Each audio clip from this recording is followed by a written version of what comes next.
Olá!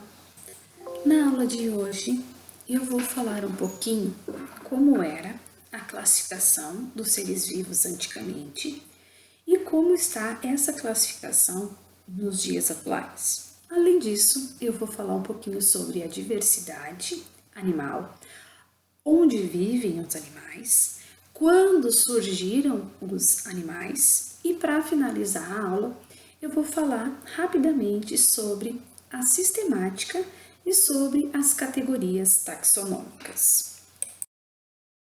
Em 1969, um pesquisador chamado Whittaker propôs a divisão dos seres vivos em 5 reinos. Só que essa divisão ela não tem relacionamento filogenético. Ela foi por muito tempo, a classificação mais utilizada, Então aqui nós podemos ver na base os seres vivos chamados de procariontes, que são as bactérias.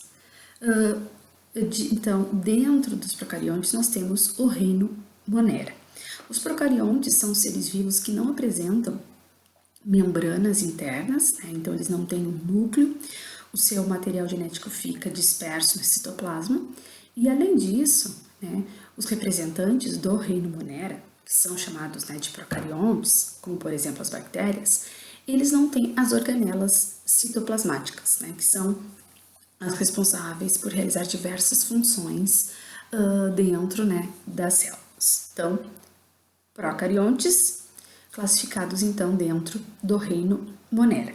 Dentre os representantes então do reino Monera, nós temos as bactérias.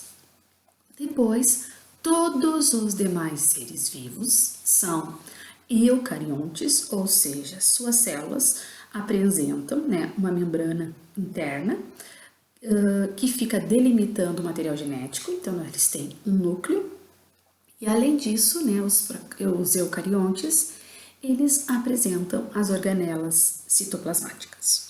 Os eucariontes eram divididos em 4 reinos, O reino protista, aqui na base, que inclui então os eucariontes unicelulares, ou seja, os eucariontes nas quais eles são constituídos de uma única célula, que inclui então os protozoários e as algas unicelulares.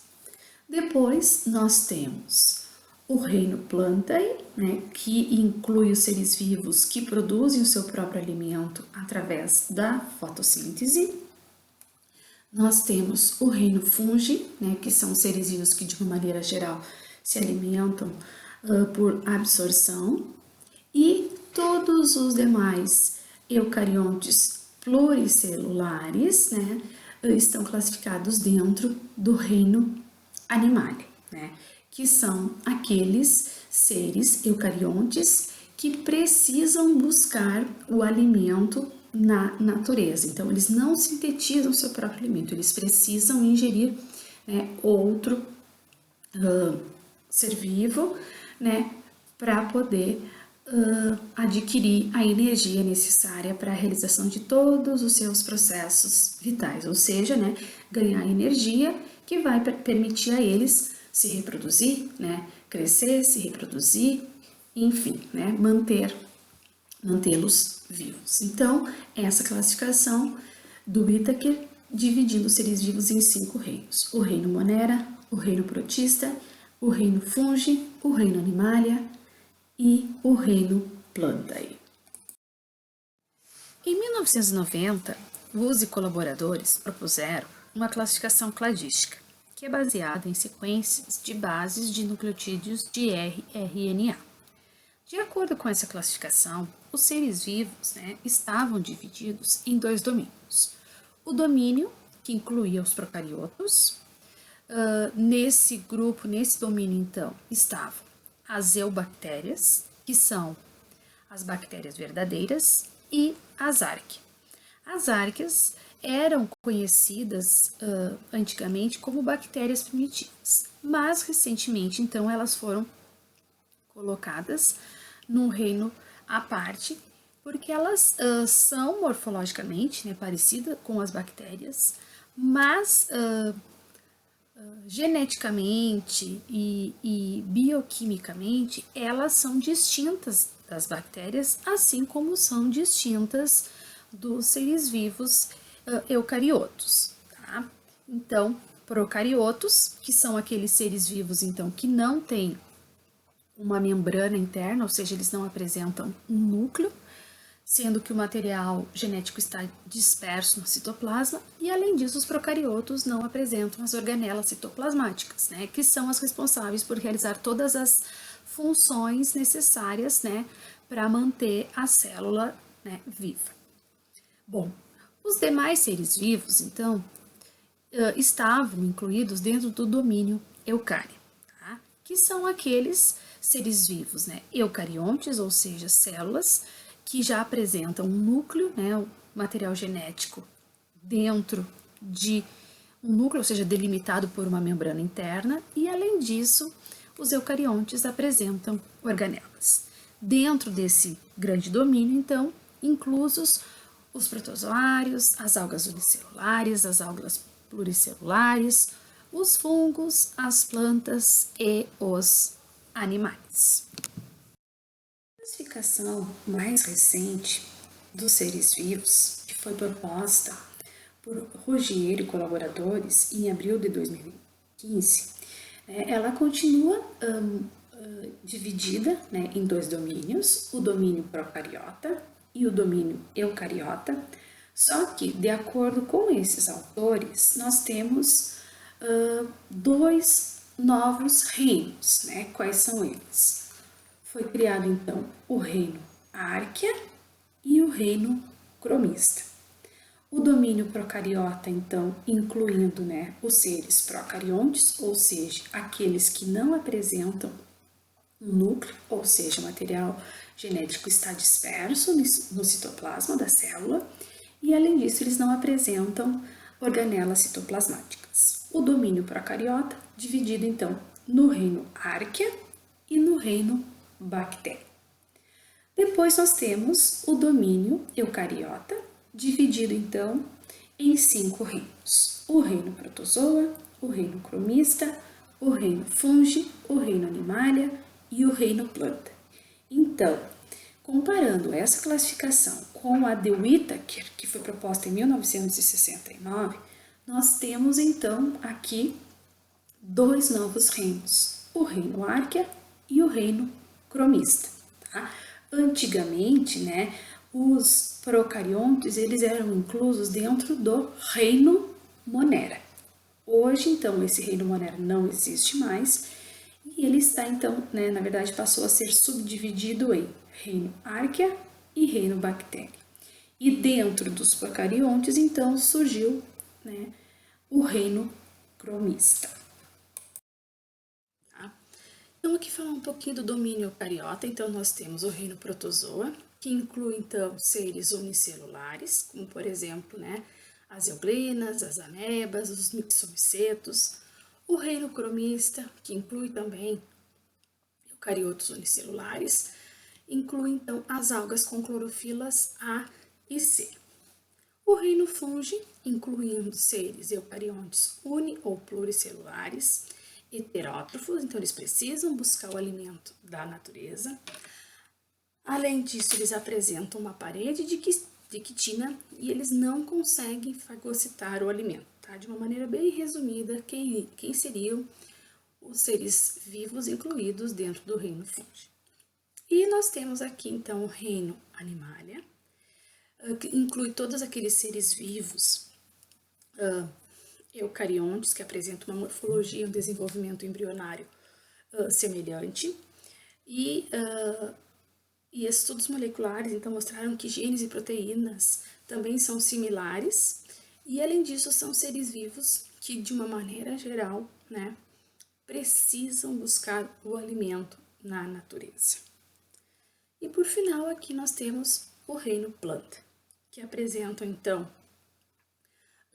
uma estrutura do genoma plastidial, um aparato de importação de proteínas pelo cloroplasto. Então inclui as algas verdes e vermelhas, as glaucófitas e as plantas terrestres. Então são seres que, de uma maneira bem simplificada, né, sintetizam o seu próprio alimento através, né, do fenômeno da fotossíntese. Bom, então falei um pouquinho, né, de como então os seres vivos estão classificados. Então na classificação atual são os 7 reinos, e um desses reinos é o reino animal. Tá? Então nós temos atualmente mais de 1,5 milhões de espécies de animais, sendo apenas 4 de vertebrados.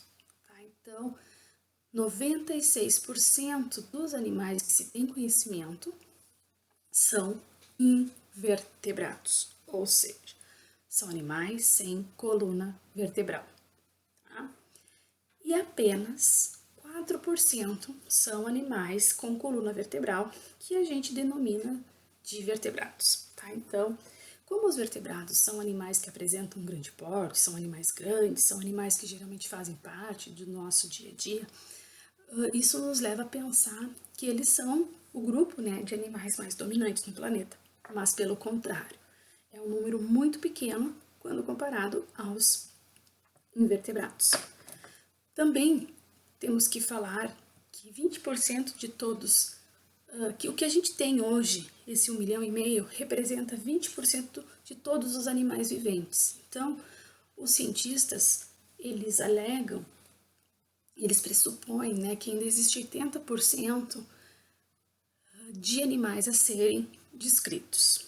E além disso, esse 1,5 milhão representa apenas 1% dos fósseis, ou seja, representa apenas 1% do que já existiu no planeta Terra.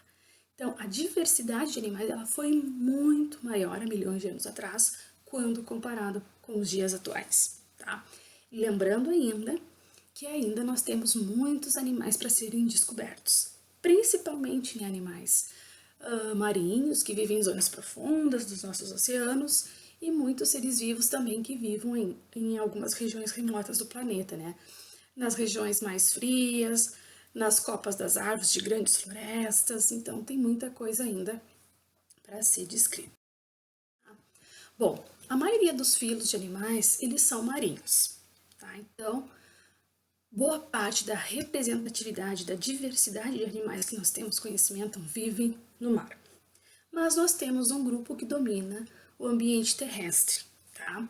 Desse 1,5 milhão de animais que nós temos conhecidos, 80% são insetos, tá? A maioria, então a maior diversidade de filos de animais estão no mar, mas a maior diversidade de espécies nós temos no ambiente terrestre e constituem-se, né, o grande grupo dos insetos.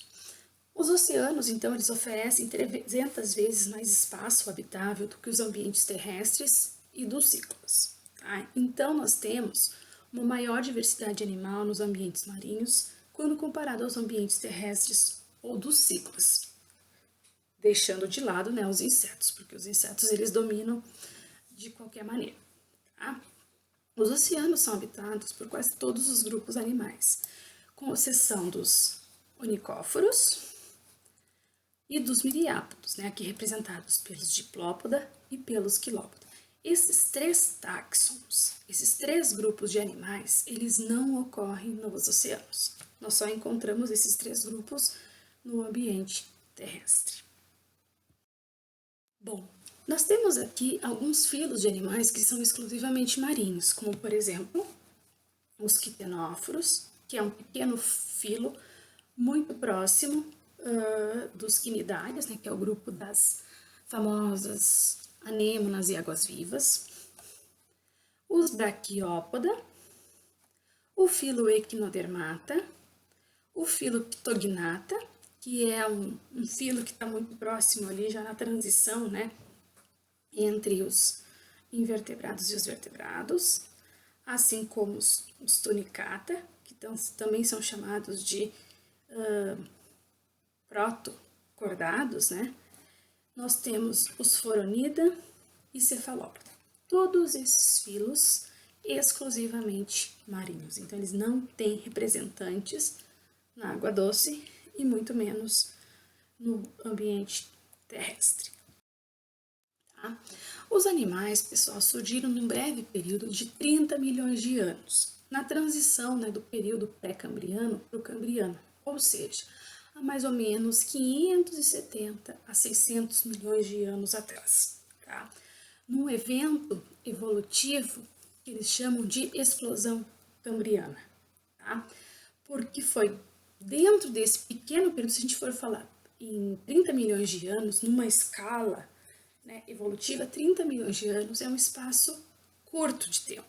E foi nesse pequeno espaço, né, entre 570 e 600 milhões de anos atrás, que surgiram a maioria, né, dos filos animais. Então, essa explosão cambriana é considerada o evento evolutivo mais importante na história animal. Né? Inclusive, eu coloquei lá no Moodle, né, um vídeo falando da explosão cambriana, que vale a pena, então, todos vocês verem para entenderem um pouquinho de como foi a evolução da história animal. Atualmente, então, existem 32 filos de animais com planos corpóreos distintos e propriedades biológicas distintas que os colocam à parte dos demais. Ou seja, dentro de um determinado filo, os animais, eles são semelhantes entre si, então eles apresentam características morfológicas, fisiológicas e moleculares que os colocaram naquele filo. E esse filo, que eu vou denominar de A, ele apresenta características diferentes de um outro filo, que eu vou chamar de B. E esse filo B também apresentam características semelhantes entre si e colocam, então, algumas espécies dentro desse filo. Tá? Nós temos, em média, de 10 mil a 13 mil espécies de animais que são descritas anualmente, tá? Sendo a maioria de invertebrados. Tá? É um número grande, mas esse número poderia ser muito maior, tá? Porque nós temos ainda uma carência de biólogos que trabalham, né, com taxonomia, com sistemática no Brasil. Então, existem alguns grupos ainda que são muito subestimados, ainda tem um pequeno número de espécies conhecidas, e às vezes esse pequeno número é em função de não ter, né, pesquisadores trabalhando com eles, tá? Então, só para vocês terem uma ideia que apesar, né, de toda a destruição que os ecossistemas vêm sofrendo nos últimos anos, ainda tem se descoberto diversas espécies de animais, tá? Em torno de 10 mil a 13 mil espécies. Nesse slide aqui, então, é possível a gente visualizar, né, esse evento evolutivo que culminou, né, com a evolução, ou seja, com o surgimento de boa parte dos filos de animais, especialmente os invertebrados, que é o evento chamado de explosão cambriana, que ocorreu entre 570 a 600 milhões de anos atrás, então, no período chamado de Cambriano.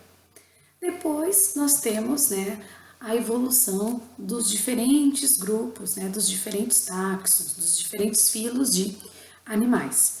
Nós temos aqui, né, posteriormente o surgimento dos peixes primitivos, depois no Devoniano nós temos os peixes, assim como os insetos, depois no período carbônico surgem os primeiros répteis, no período pérmico surgem os anfíbios, e aí nós entramos na era mesozoica, que foi a era onde, né, surgiram, evoluíram os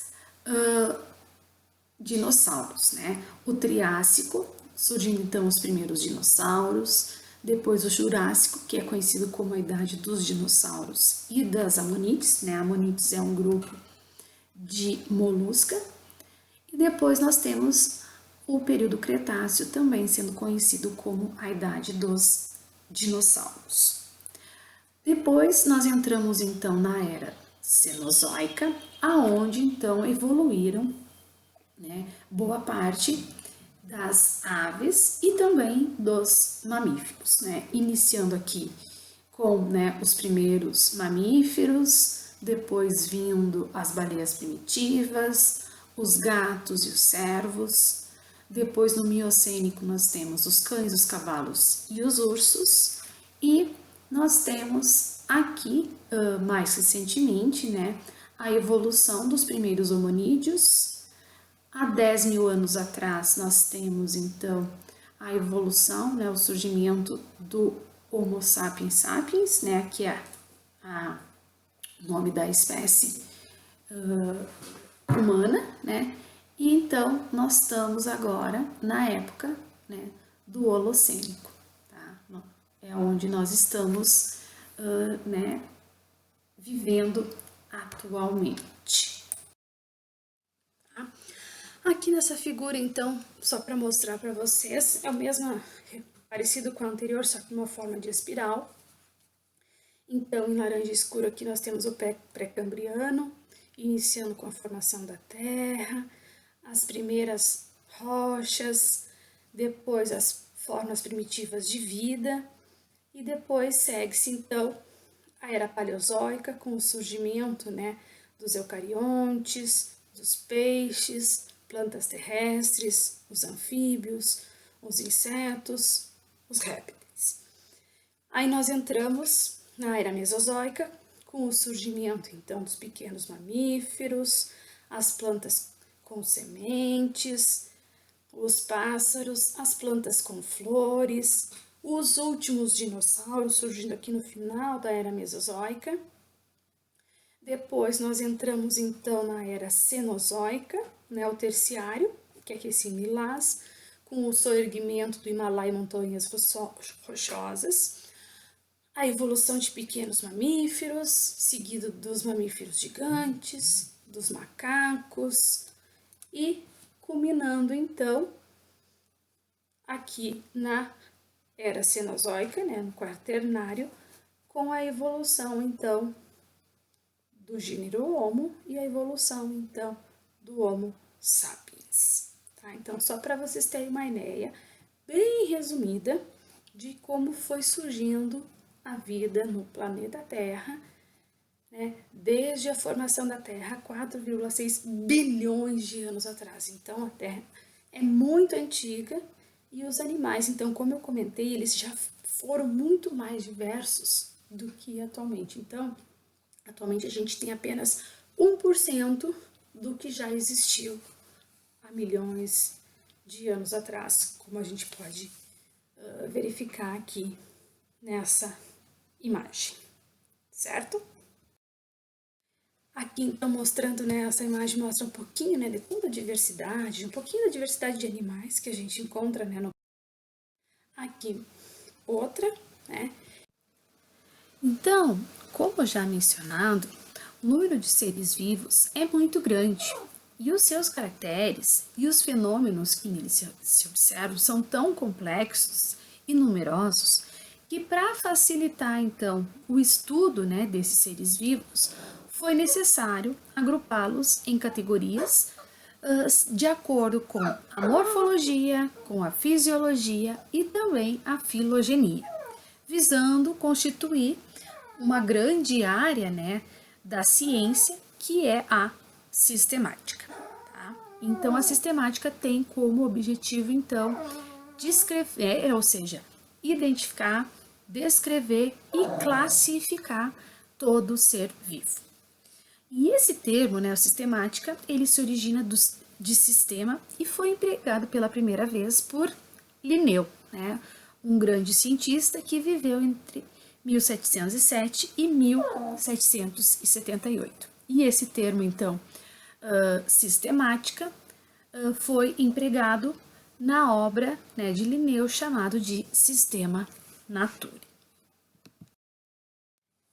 Então, como que a gente faz para organizar toda essa diversidade? Então, dentro da biologia, nós temos uma grande área, que a gente chama de sistemática, e a sistemática ela tem por objetivo, então, identificar os seres vivos, denominar e classificar, ou seja, colocar ele em seu devido lugar, né? Colocar ele num determinado grupo, colocar ele num determinado táxon. Tá? Então, quando a gente encontra um determinado ser vivo, a primeira coisa que a gente vai fazer é identificar, é comparar esse ser vivo com aquele que se conhece através de suas semelhanças e diferenças. Então, a gente pega esse ser vivo e vai fazer uma pesquisa bem detalhada, fazendo uma comparação dele com os demais seres vivos. Ou seja, eu vou relacionar esse ser vivo com aqueles que já estão registrados em publicações científicas, tá? Acredito que a professora Patrícia já tenha comentado isso com vocês lá em Princípios de Sistemática Biológica. Todo ser vivo que for descoberto e que se chega à conclusão de que seja uma espécie nova, ele deve ser devidamente descrito e essa descrição desse ser vivo tem que ser publicado numa revista científica, tá? E tem que ser dado um nome. E para isso, então, existem regras de nomenclatura para se dar nome para esse ser vivo. Então, nós temos, então, 3 códigos internacionais de nomenclatura biológica, que são os principais. O de botânica, o de zoologia e o de micro-organismos. Tá? Acredito que isso vocês também já tenham visto com a professora Patrícia. Bom, dando continuidade aqui à nossa aula. Identificamos o ser vivo, agora a gente precisa denominar, ou seja, dar nome adequado a esse ser vivo, e isso nada mais é do que a taxonomia. A taxonomia, então, é quando a gente dá nome para esse ser vivo. Eu identifiquei, eu denominei, agora eu preciso classificar. Eu preciso reunir esse ser vivo num determinado grupo, baseando nos caracteres de semelhança ou descendência, ou eu levo em consideração esses 2 caracteres. E sempre a ordenação é em sequência, hierarquicamente, semelhantes, ou seja, eu vou classificar esse ser vivo nas categorias taxonômicas. Quais são as categorias taxonômicas principais? Nós temos o reino, o filo, a classe, a ordem, a família, o gênero e a espécie. Ou seja, o reino é constituído por diversos filos, cada filo subdividido em classes, as classes estão subdivididas em ordens, as ordens apresentam uma ou diversas famílias, as famílias são constituídas por 1, 2 ou mais gêneros, e os gêneros são constituídos por 1, 2 ou dezenas, centenas de espécies. Tá? Essas categorias taxonômicas, então, são as principais, mas entre elas podem surgir outras, como, por exemplo, subfilo, subclasse, superordem, subordem, enfim, dependendo da categoria, né, do grupo, do taxon, ele pode ter mais subdivisões. Tá? Eu sempre gosto de usar uma frase para memorizar essa sequência, tá? Que é a seguinte: raio forte caiu ontem, fazendo grande estrago. Tá? Então, como eu falei para vocês, então todo ser vivo que é descoberto, que se chega à conclusão de que é uma espécie nova, ele precisa ser descrito e precisa ser dado um nome para esse ser vivo, tá? Então, a gente não pode somente chamar um animal, um ser vivo pelo nome comum, porque ele pode ter diversos nomes comuns. Além disso, existem diversas espécies com o mesmo nome comum. Além disso, nós temos algumas espécies que têm variações regionais, como por exemplo, né, Manihot é o gênero da mandioca, mas a mandioca ela é conhecida por mandioca, aqui no Rio Grande do Sul, aipim em Porto Alegre e macaxeira no restante do Brasil, especialmente no Nordeste. Tá? E além disso, nós não podemos nos esquecer também daquelas espécies que têm uma distribuição ampla, né, o que a gente chama de distribuição cosmopolita. Então, o que gera, né, nomes comuns em diferentes línguas. Então, para isso, surgiram então códigos de nomenclatura biológica, tá? Que tem por objetivo promover a estabilidade da nomenclatura, assegurar que o nome do ser vivo seja único e distinto para cada taxon. Então, não vão existir 2 espécies diferentes com o mesmo nome científico, tá? Cada espécie tem um nome diferente de outra espécie, tá? Então, ele é o único. E, além disso, garantir a universalidade do nome científico, tá? Ou seja, se eu encontrar um determinado pássaro aqui no Brasil e essa mesma espécie for encontrada lá na Austrália, ele tem o mesmo nome, tá? Esse nome é universal, ele vale para o mundo todo, certo? Bom, os seres vivos, então, não sei se vocês já se deram conta nas aulas de ciência, se vocês abrirem os livros de zoologia, vocês vão encontrar lá os protozoários, tá? Os protozoários, eles são seres eucariontes unicelulares, tá? Eles são eucariontes assim como são os animais, só que eles são unicelulares. E eles são tratados nos livros de zoologia, só que eu sempre falo, protozoário, ele não pertence ao reino animal, tá? É um outro reino, é o reino protista, tá? Antigamente, protozoa era um filo, só que esse filo é inválido e não formava um grupo monofilético, ou seja, não incluía o ancestral comum mais recente de todo o grupo e todos os descendentes desse ancestral, tá? Pelo fato, então, de não ser monofilético, o filo protista, então, foi elevado a reino. Então, hoje, nós temos o reino protista e ele subdividido em 18 filos distintos, ou seja, sendo constituído mais ou menos por 80 mil espécies de eucariontes unicelulares, certo? Bom, todos os demais organismos eucariontes multicelulares que precisam ingerir moléculas orgânicas pré-formadas, ou seja, precisam se alimentar, estão classificados dentro do reino Animalia, também chamado de metazoa. Eles são subdivididos em grupos e esses grupos não têm caráter taxonômico, apenas uma denominação que foi utilizada, né, para agrupar diferentes animais que apresentam algumas características em comum. Tá? Nós temos então aqui os mesozoa, que são seres vivos, que são animais extremamente simples morfologicamente. Eles não apresentam tecidos verdadeiros e o seu corpo é constituído por no máximo 2 camadas de célula. Tá? Depois nós temos os parazoa, que são representados pelos poríferos, as famosas esponjas, que também não têm tecido verdadeiro, mas a sua constituição corpórea é um pouquinho mais complexa quando comparado aos mesozoa, então por isso eles foram colocados num grupo à parte, né, num filo porífera.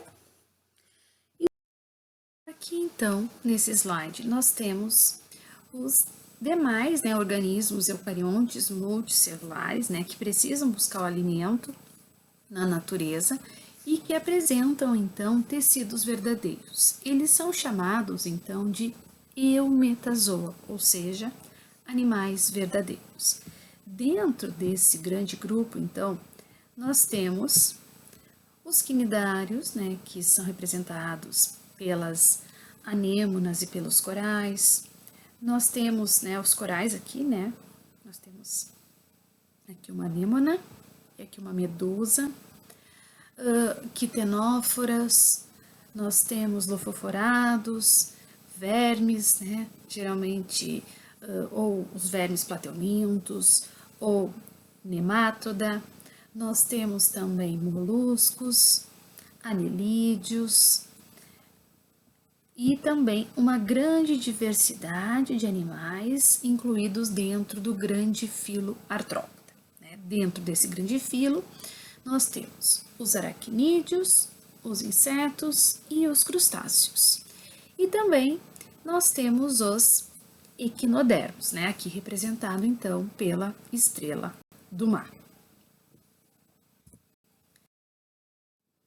Além disso, nós temos também os animais, né, com tecidos verdadeiros, que são conhecidos como protocordados, que são o Urucordata, né, que é representado pela cídia, e o cefalocordado, que é o anfióxio.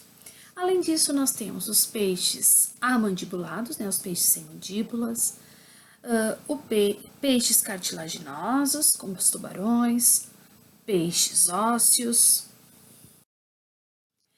Além disso, nós temos os anfíbios, répteis, aves e mamíferos. Os protocordados, os peixes amandibulados, os peixes cartilaginosos, ósseos, anfíbios, répteis, aves e mamíferos, vocês verão na zoologia de vertebrados, né? Todos os demais animais que a gente conhece então como invertebrados serão estudados em 3 zoologias que serão ministradas por mim. A zoologia 1, que é esta disciplina que nós estamos agora, zoologia 2 e zoologia 3. E os protocordados e os vertebrados vocês verão então com a professora Vanessa. Aqui então, mostrando para vocês resumidamente, porque depois eu vou voltar a falar, mas o que se sabe atualmente é que todos os animais tiveram um mesmo ancestral comum. Provavelmente um ser vivo, unicelular, eucarionte, né, um protozoário flagelado que vivia de maneira colonial e em determinado momento essa colônia de protozoários flagelados começou a realizar trabalhos diferentes, ou seja, cada protozoário passou a exercer uma determinada função dentro da colônia, resultando então num ser multicelular, ou seja, um ser com células distintas e cada célula exercendo uma função dentro desse organismo. Tá? Então, provavelmente, o ancestral comum de todos os animais tenha sido um protozoário flagelado colonial e provavelmente, né, a teoria mais aceita é que os animais teriam evoluído a partir de um coano flagelado.